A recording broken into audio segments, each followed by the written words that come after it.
Hey, it's Johara. Welcome back to my channel. So I'm going to be talking about Shadow Bone and Six Crows. The season 2 will be coming out soon. It is the 11th, and this video is probably going to go up on the 12th, I hope. So yeah, and the season 2 comes out on the 16th. I'm very excited. I have so many high hopes. The trailer looks good. I was worried for a little bit just because of some things I heard, like them combining books 2 and 3 of the Shadow Bone. Um, and I still am a little worried about that, but the trailer looks so good, and honestly, I I have high hopes for it. I think it's gonna be pretty good. As long as they're somewhat faithful. I mean, there's been worse adaptations. I mean, I consider season 1 of Shadow and Bone one of the most faithful book to TV adaptations ever. Maybe even more so. Well, maybe not, but like maybe the same amount because they did do some changes. I just feel like the changes. Why I put this so high is because I feel like the changes they did make only improve the story. They changed things that, for the most part, I wouldn't say I didn't like, but they just made things better overall for the changes that they did have. Um, the only change I didn't like was them trying to give the Darkling more of a sympathetic backstory. Um, you're not supposed to sympathize with the Darkling. He's the villain, and he's an irredeemable villain at that.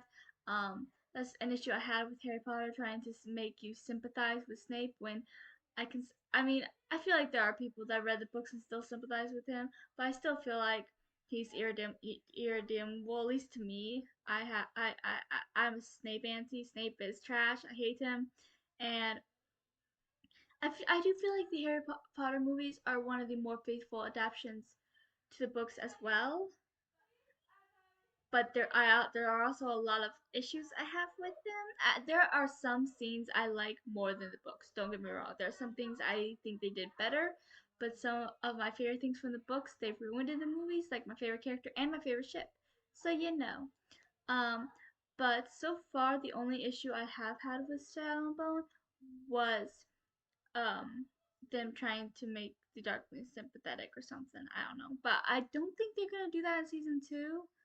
Maybe I'm wrong, but I mean, there was an interview where even Ben Barnes, who plays the Darkling, said that mentioned it, called it abuse, which there are a lot of people who don't think it was abuse for everything the Darkling did, but it is, and so I think they're going to fix that one error in season 2, and I hope there's no more errors. But yeah, but like the casting is pretty spot on with most characters, especially the crows, if you ask me.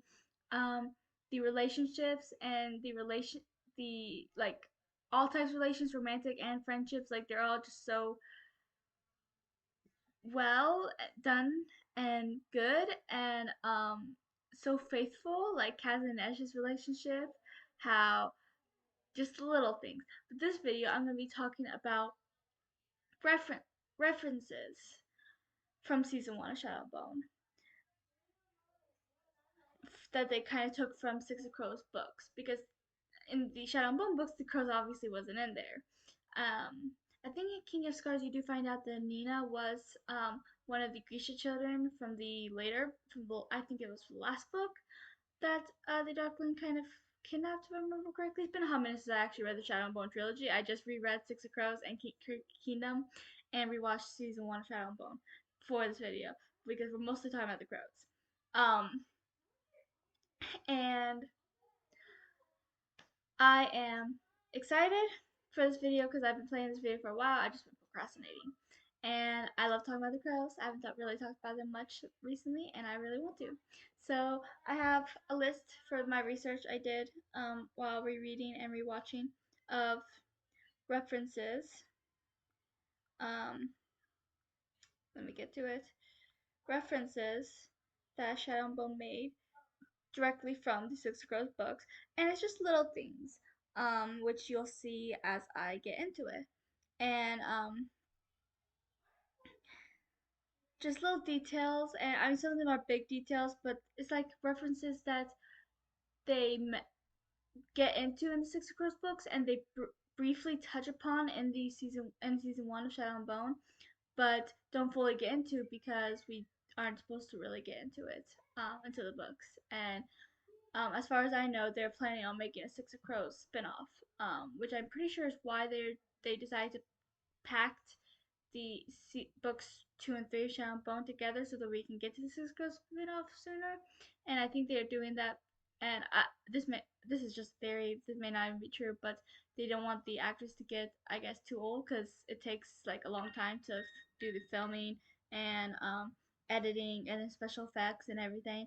So they wanted to they don't want the crows to get too old to play their characters because their characters are supposed to be teenagers and they aren't teenagers as it is. So yeah, that's just a theory though. But I mean, they could always, film Six of Crows while filming Shadow and Bone. But maybe that could also stress out the actors for doing two projects if they're going to be in Shadow and Bone. But oh well. Anyways, so let's get into it, shall we? So first off, the first appearance and interactions between the three main crows, because Nina and Matthias are in season one, but they don't have really any interactions with the three of them yet, and they're not technically crows yet. I mean, Nina does have a brief interaction with them from the very end, which kind of brings you to season two with her role with them. But yeah, um, but Nina and Matthias, I'll get into their storyline because their storyline is directly from the books. Um, and but right now the crows are technically only just for uh Inej and Kaz because first of all they haven't even met Nina yet. And I don't think they've met Wylan. Or if they have, he's just done little jobs for them and he hasn't actually, joined them.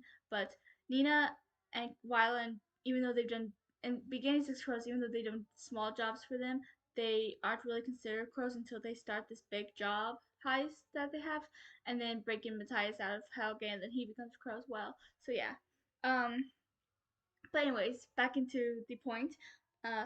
So Jesper's gambling addiction.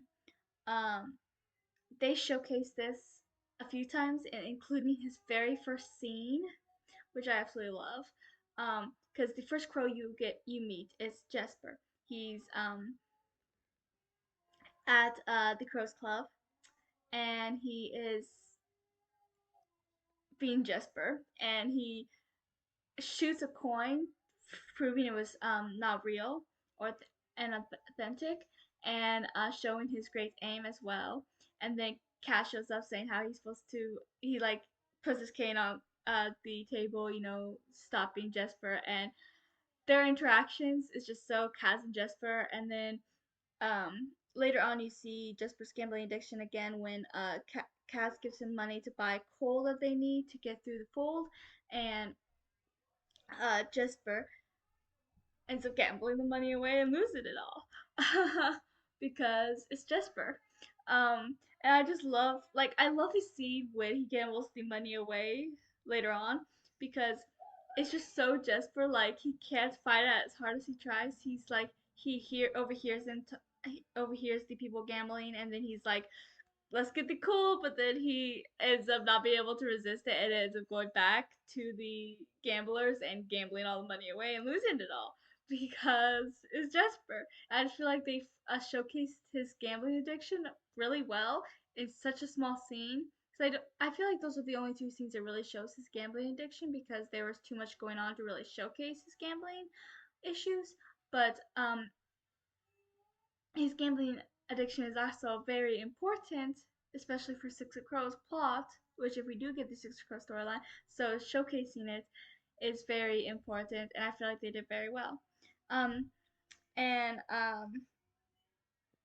Kaz's limp and his and Crow Cane, I mean obviously they would have to have that, but I just feel like they did really well with Kaz's limp, like um showing it because Cass has like bad days and good days with his limp, and I really like some scenes like when he went after Inej, but she disappeared through out the window, and he was like limping after her and couldn't catch up because um.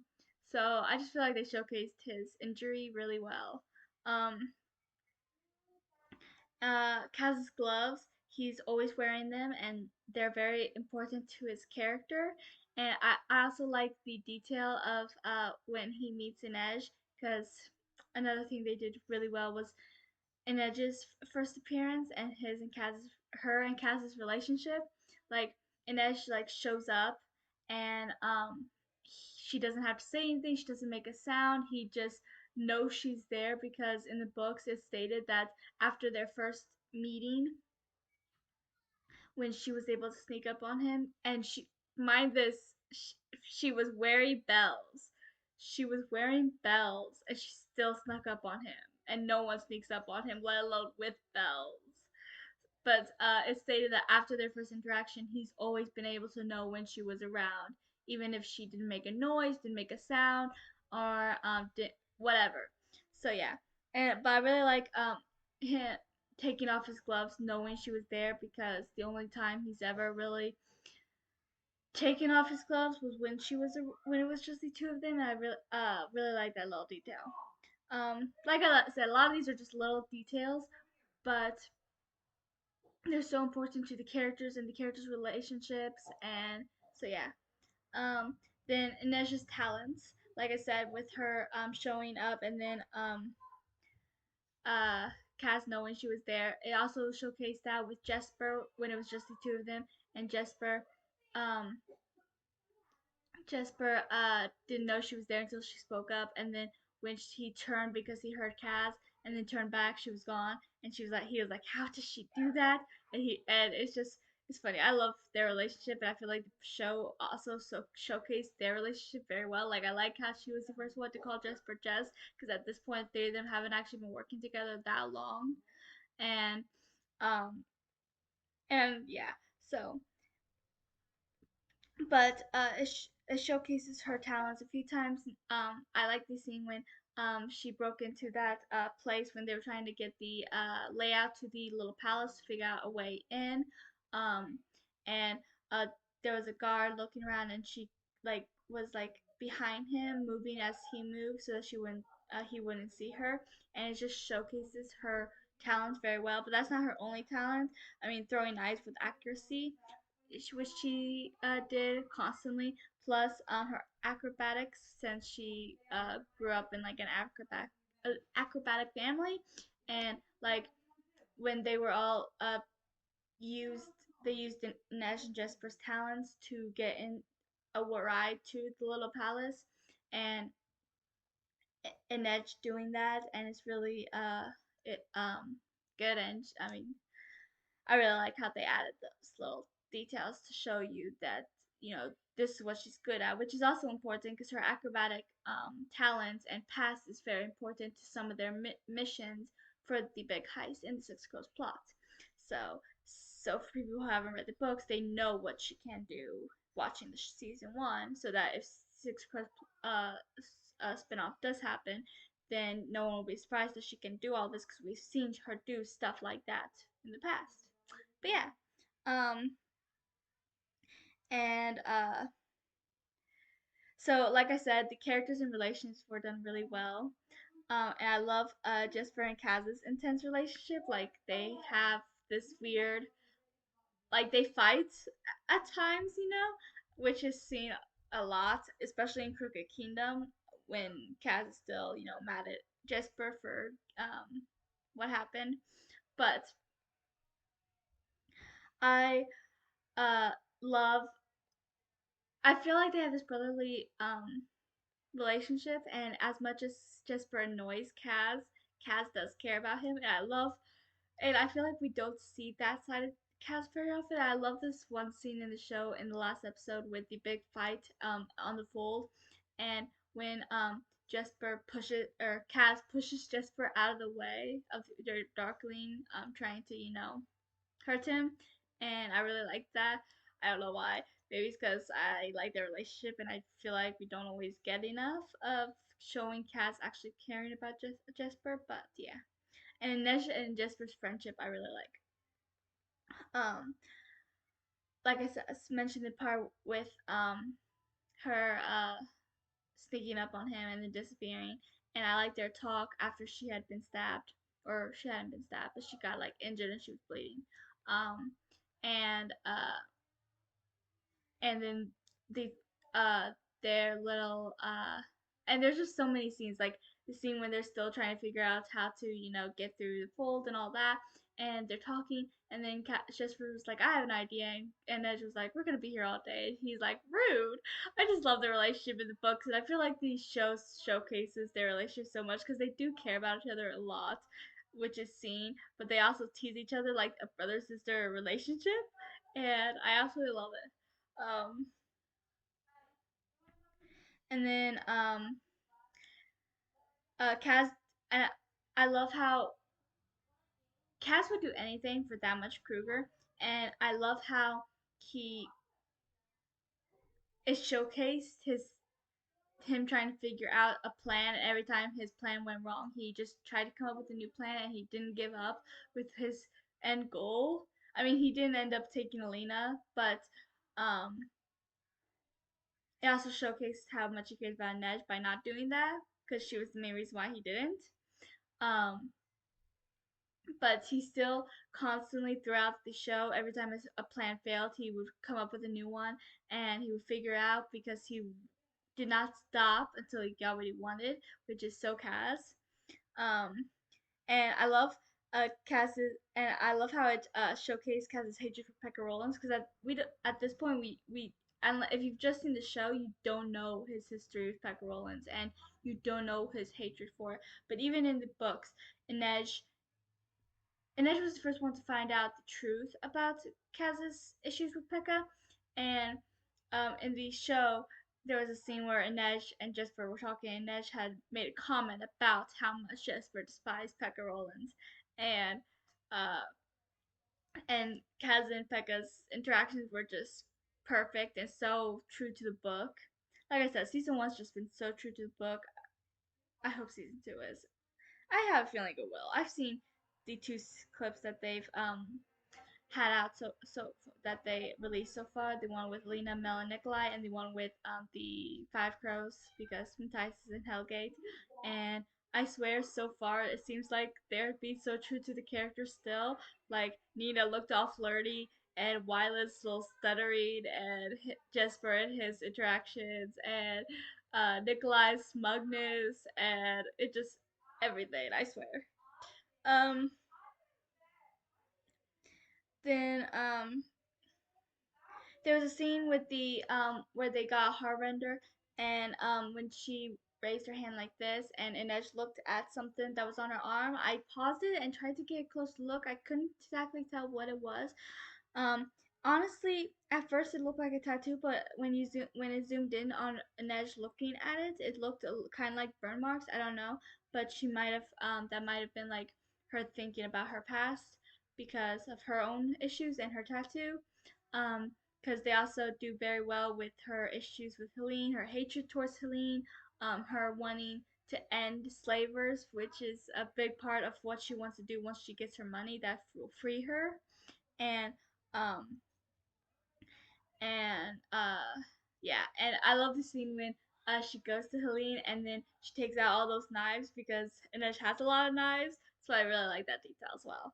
Um, and Inesh's compassion, like when they first took the Harbinger, and that one guy, I don't remember his name, had Alexei held hostage, to find out information, and she showed so much compassion and stuff, and that's one thing I always loved. Okay, so my three favorite Grisha Verse characters and my three favorite crows are Inej, Jesper, and Violet. And Jesper I love because he's hilarious and he's just he's everything. I love him. But Inej and Violet, there's a few reasons why I love them. But one of the main reasons is because I feel like the two of them, they never really, despite the hell they went through, and Inej went through a lot more than Violet. Don't get me wrong, but I'm putting Violet along with this because he also went through hell. Just different hell. But they never lost sight of who they were, no matter what they were forced to do to survive, and they remained the same people despite everything. trying to change them, and they're still compassionate, and that's why I love the two of them so much. Um, they also did really well with Inej's faith. Every scene where it showed her faith is just so perfect. Like when when they were in the little palace and Lena used her powers and Inej's reaction, or when they had Alina and then Alina wanted to get away and Inej let her get away because she was just so mesmerized by a saint, and it just shows showcases her faith and her religion so well, and every scene is just so perfect. I'm not a religious person at the least, but I just feel like they did really well with her religion. um so this one part, I wasn't really gonna mention. I mean, they did really well with Jesper shooting in this scene, but the scene when Jesper was being a decoy. Oh wait, I skipped one. Oops. But right before Jesper was being a decoy for Kaz, um, Jesper asked for a demo man, and Kaz is like, "You ask for a demo man for every mission." And I'm like, and that's a reference to Wylan, who will be joining season 2, and who is Jesper's main love interest, and I'm like so excited because Jesper, and Wylan are my favorite Grishaverse ship. For those of you that do not know, I love them, and I am so excited for Wylan. Like I said, he's one of my favorite characters, and Jesper and Wylan is my favorite ship, so I'm very excited for them, and I'm so excited for it. And I just love that they added that little scene about the demo man because Jesper wants a demo man because I just love it. And but back to just for being a decoy for Kaz. Um, he shoots and then puts his gun away real fast so no one sees this is him. And someone, a guard or someone, is talking to him, and then he just says he's like the new bouncer, I guess, or something. And he's like, "You're not the usual one," and I swear I even rewinded it to hear it again, but I did not notice this last few times I've watched the show. But I swear, I may be wrong, but I swear it sounded like he said, "Where's Tamar?" I don't know if I'm wrong or not, but Tamar's one of the twins, one of Nikolai's bodyguards. One of There's Tamar and Tolia, and I swear he said Tamar. I might be wrong. But I even rewinded it, and to my ears, it sounds like he's saying, "Where's Tamar?" And I'm like, was that on purpose? Like what?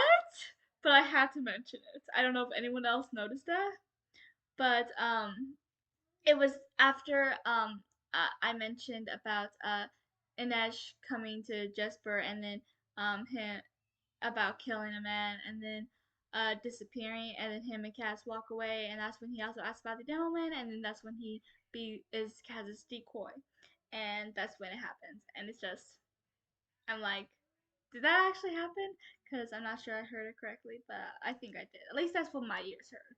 So I don't know, but Kaz risking everything to get Inej away from Helene. He even gives her like collateral for the Crow Club, so that if they don't return, she gets the Crow Club, and he would never do something like that.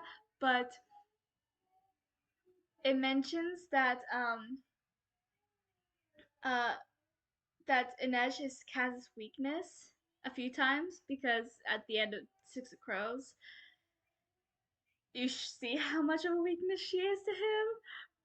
But yeah, and I just feel like those little details are just so it's just done so well because she is his weakness, and that's he would only do something like go to do something that drastic, that something like that without thinking for her. And I also like the how they edited it with Mel, like at the last scene Mel was about to do something insane to go after Alina, and his two friends were talking, and one was like, "Oh, why is he acting like this?" or something, and then the other guy's like, "You'll do crazy things for someone you love," and that's when and it says that as a voiceover as it transitions to Kaz going to Helene with the Crow Club. Um, so yeah, uh, I love that transition.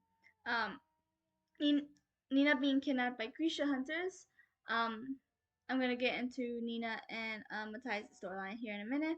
Um, Actually, I'm gonna get into it now. Okay, so Nina and Matthias' storyline here is Nina getting kidnapped by Grecia's. Then she's on a boat. The boat sinks. Nina and Matthias survive. Nina saves Matthias' life.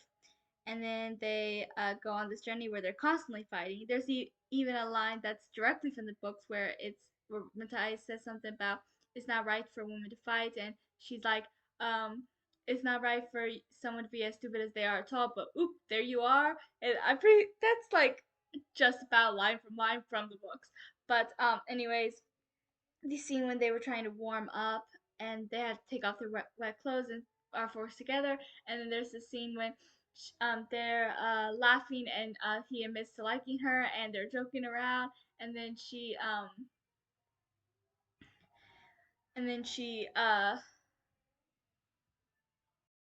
falls into the ice and he has to save her life. And then they're talking in the hotel room. And then right after that's when some um, Grecia's find her and we're gonna take Matthias away. And so she tells everyone that he is a slaver and that he kidnapped her so that their laws make it so that they got custody of Matthias. And then she visited Matthias in cell and he hated her for what she did because he had trusted her and he feels like she betrayed him. But she's really upset because she could just care about him and she only did that to save him because she would have been in worse situations if the Grisha got hold of him. Um, and in Six Crows, there's a lot of flashbacks to each character's backstory. You know, there's Kaz with his brother Jordy. There's Inej with uh, the Menagerie and Helene. Then there's uh, Wylan and his dad, Jesper and his dad. So there's and Jesper and his mom. So there's and with Nina and Matthias' storyline, it showed about their last meeting because when the book starts, they already knew each other, and Matthias hated Nina, and there's like a lot of past we didn't really know about them, so all of that pretty much happened in the books, but it's happening in current time. So yeah, and I really like that because that entire storyline is directly from the books. And then where am I? Inej missing her parents. There's a whole conversation she had with Kaz about her parents, which was really sweet. And it shows because I feel like that conversation is important for the storyline of Six Crows plot because of at the end Kaz ends up finding Inej's parents for her, which is really sweet. Then Jesper and Nina being flirty because they're flirty. It showed them both like Nina flirted with Matthias constantly. Jesper flirted with the uh guy who took care of the horses. And yeah, so I just love the two of them being flirty. Then there's because they're constantly flirting. Like they're both bisexual and they'll flirt with just about anybody. Like seriously, it's hilarious. Um, where am I? I'll put her place again. And that's just reaction to her making her first kill and Cass trying to comfort her without touching her. Because at by the time Six Crows happens, she's already killed. Um,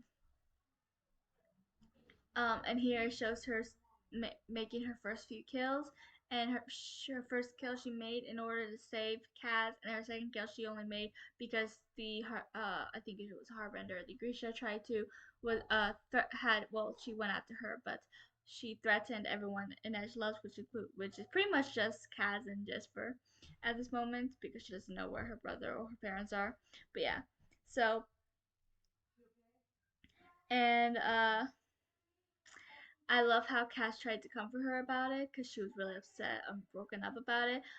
But he has issues with touch, so he couldn't touch her, and so he tried his best, and you could see it in his facial. I swear, a lot of Cass's and Inej's interactions is all about like facial expressions, and the actors do it flawlessly. Then, um, I loved Jesper's fight with the Grisha. Um, because like I said, they each had to take Grisha. Kaz took on the Darkling, but he didn't really fight him much as it just escaped. But Kaz and Inej and Jesper both had to fight their Grisha, and Jesper ended up shooting him, and it was, even though he was pretty much out of range, he always got the shots exactly where he was aiming to. And I love how when Jesper defeated him, and Cat Grisha said, "What are you?" And then Jesper was like a big softy apparently, and then he said, I lost it. You're and then he went off because Jesper clocked him with his gun, and he was knocked out. And it's a reference to Jesper being Grisha, because at the beginning of Six Crows you don't actually know that. You don't actually find that out until later in the first book. Um, when he's forced to use his powers, and you find out that, and Wylan is first, and right before their first kiss in Crooked Kingdom, to make a comment that maybe he's always using his powers whenever he makes impossible shots and stuff. He's actually using his powers to aim without ever realizing it. Um, and it does make a comment about him being Grisha again later on without actually saying he's Grisha. It just said, Inej gave Cass his crow cane back and was like, Jesper, fix your cane. And um, he shouldn't have been able to do that unless he had Grisha abilities. So yeah, those are just references to him being a Grisha, which we do not know yet, because the only people that do know are Jesper and Inej, and Jesper, Kaz and Inej, and Jesper wants to keep it a secret. Um, and I love, and when Inej fought her, she got hurt. Fought her, Grisha, she got hurt. And when she showed up to Jesper and Kaz, um, Jesper immediately went to help her, and Kaz like wanted to. You could see the pain and how scared he was for her, but he couldn't touch her or anything. So he like at first like looked like he was about to go towards her, but then he stopped himself and stepped back. It's just so perfect. It's so book Kaz and Kinej. Like, I swear, I'm not even kidding when I say, even though Harry Potter movies are still my favorite movies, um, I do have issues with some things, like with Ron's character and Ginny and Harry's relationship and Jenny's character. But I feel like Shadow and Bone may just be the best book to TV adaptation ever that I've seen, at least. So yeah. But anyways, moving on. Um and then Jesper unwilling to watch, or Jesper, Kaz unwilling to watch Inej in pain, like when she ended up having to stitch herself up. Jesper stayed with her even though he was obviously grossed out, but Kaz just left, and which is kind of what he does when Inej gets seriously injured and almost dies in Six of Crows. He couldn't watch her be in pain, so he was like he never visited her, and yeah. Um, and then Inej and Jesper talk about the menagerie, which you get a little insight into her backstory from their conversations. Um, which you get into her backstory in Six Crows. So you don't get like fully into her backstory, like we actually saw Nina and Matthias's backstory happen. But yeah, I don't know if we're gonna get into her backstory in season 2. I'm pretty sure we're getting into Jesper's backstory and Kaz's backstory from in season 2, because they casted Jesper's dad, which he doesn't actually show up in present time until Crooked Kingdom. And then Jordy was casted, which is Kaz's brother. So yeah. And there was also the scene when in the trailer when Kaz falls into the water, and a lot of people think that's gonna be a transition to his flashback, which would make sense. Um, okay, I lost my place again. Can Kaz and Inej talking after she was all healed up and or stitched up, and about crows, because that entire interaction shows their relationship. Like they were kind of bickering at each other, and Kaz doesn't believe in saints and her religion, and Inej is just so tired of Kaz. Like he won't even ask her to stay because at this point he's not ready to. He does at the end of Six Crows, but Um, so it's nice to see him not actually be able to tell her to stay, even though he wants her to stay. Um, and they do have one conversation that was in Crooked Kingdom, not including Nina and Matthias's backstory, but um, they at near the end of Crooked Kingdom, there was a conversation they had about crows and like why Cass calls them crows and kept that name and all that, and they do talk about that. So that was directly from the book as well. Um, and then the when they're on the fold at the end of the season, they're like no mourners, no funerals. I can tell you how happy I got about that when I first watched that, because I that's like they're saying, and they actually said it, and I hope we get that a few times in season 2. So and Mel was like hiding where they were hiding, but he was trying to hide from them as well as the other people on the ship. And when the three of them were talking, Inej sneaks off and grabs Mel, because he didn't know that she had snuck up on him, and but she just knew that someone was there with them, which showcases more of Inej's talents. Um, but Mel leaves to go help Lena, and then Inej decides to help Mel because she couldn't let all these people die if she can do something to save some people. And Jesper ends up following Inej, and then Kaz, even though he didn't want to because he wanted to wait it out, because that's the smart thing to do.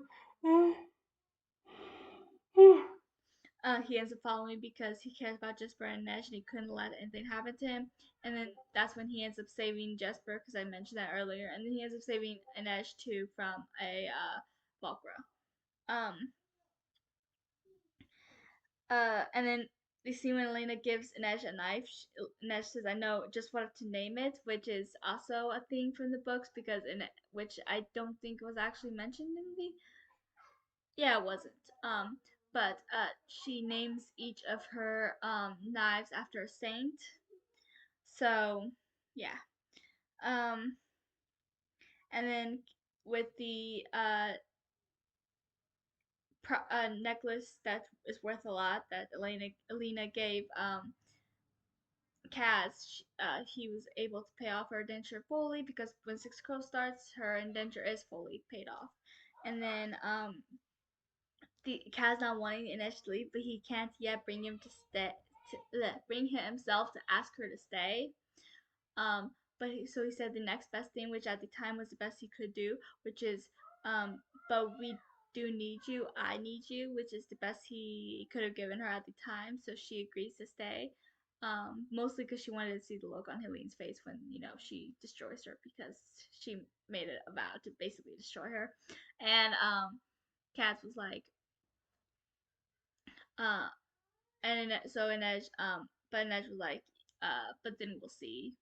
Because at the end of Six Crows, she was gonna leave, and then at the end of Crooked Kingdom, she was gonna leave. But by then, Kaz and Inej are getting closer, and he's more able to be near her. But at this point, he's not. So I really like those details. And then the last scene that the three crows are talking, um, it showcases Kaz and Inej's relationship and Jesper and Inej's relationship, which I really like, and the trio as a whole. And Kaz says, "We're going to need a Harbender," and then Nina looks over at them, and yeah, so you that's kind of going to start with them working with Nina, and then yeah, so and that is all of the book references that I caught while rewatching the show.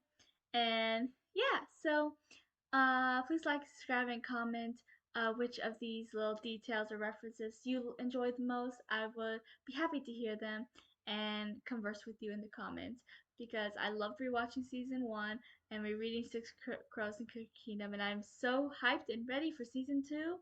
And I will be making a part 2 to this video after season 2 comes out of more Six Crows references uh, in season 2. So that should be fun to make. I don't know exactly when I'll be making it. Because first I'm gonna do a review of Shadow and Bone season 2, but then I'll make a video about the references. So hold tight because I'm hoping that will come out by the end of this month or the beginning of next month. So look out for part 2 of this video, and I'll talk to you guys next time.